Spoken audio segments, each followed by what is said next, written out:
এইটা তো ধরেন, সবাইকে নমস্কার। আপনাদেরকেও, আপনাদের চ্যানেলকে অভিনন্দন জানাচ্ছি।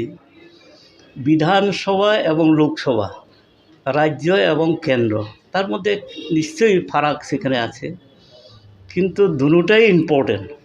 বিধানসভা হোক, লোকসভা হোক, এমনকি ভিলেজ লেভেল হোক বা গ্রাম পঞ্চায়েতেই হোক, সবই ইলেকশন মানে গুরুত্বপূর্ণ ইলেকশন।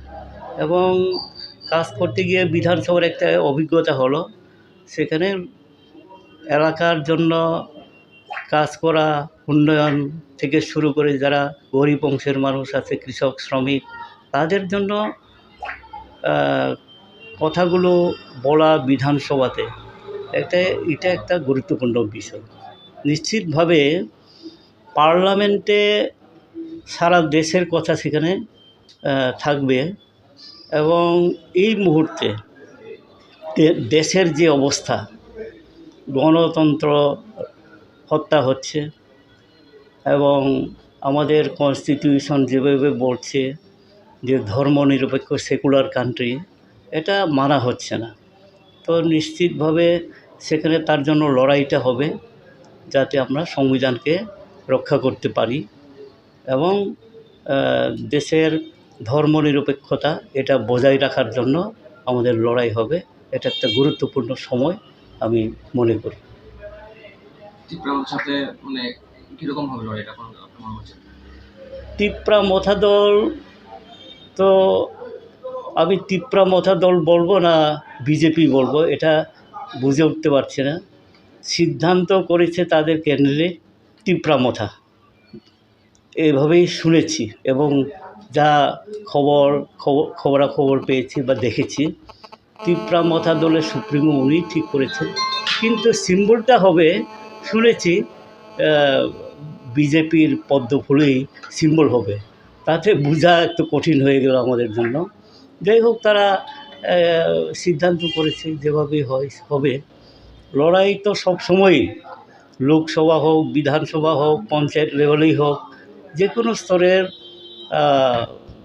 নির্বাচন কঠিন লড়াই হয়।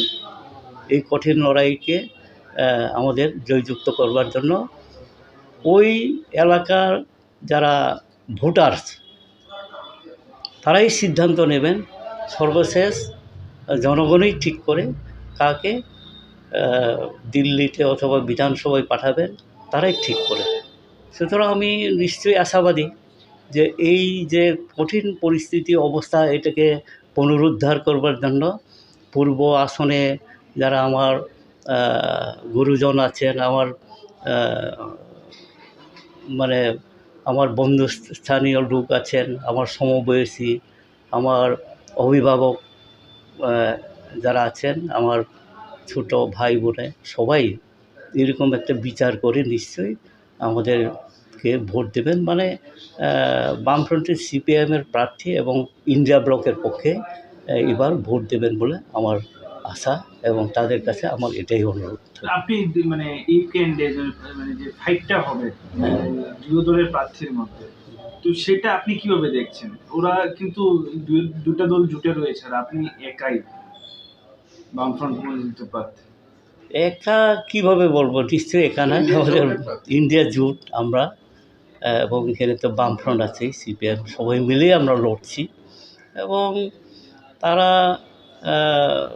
এখন নামেই আছে তিপ্রা মথা, আমি যেটা বললাম, কিন্তু সিম্বলটা হবে বিজেপির সিম্বল। কিভাবে আমরা বলবো দুইটা দল মিলেছে? এটা একটাই মনে হচ্ছে, যে সিম্বল হবে মানুষ চিনবে কোন সিম্বলে দেবে। এখন তো আনারস তো সেখানে নেই। সুতরাং কঠিন লড়াই হবে, ঠিক আছে, কিন্তু সর্বশেষ ভোটার বা জনগণ তারাই রায় দেন। যেই রায়টা দেবেন সেটাই আমরা মেনে নেব।